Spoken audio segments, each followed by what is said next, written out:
বাসার ভিতরে চোর আইছে, আইয়া খাটের নিচে ঢুকছে। তো বাসায় মুরব্বি আছে, দাদি দাদি দেখতে পাইছে। তো দেখতে পাইয়া সবাই তো শুয়ে গেছে, দরজা মরজা দিয়া খাটের নিচে তো চোর ঢুকে গেছে। এখন চোর তো ধরতে হইব।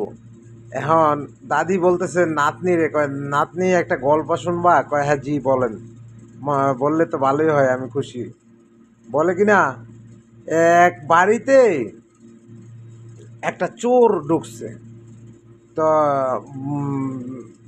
তারা চোরটা ঢুকছে, পরে তারা কইতাছে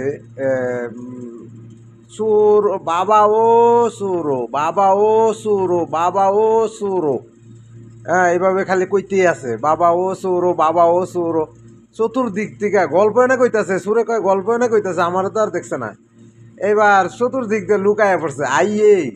এরপর দরজার মধ্যে লক করছে, কয় এই তোমরা দরজা খোলো।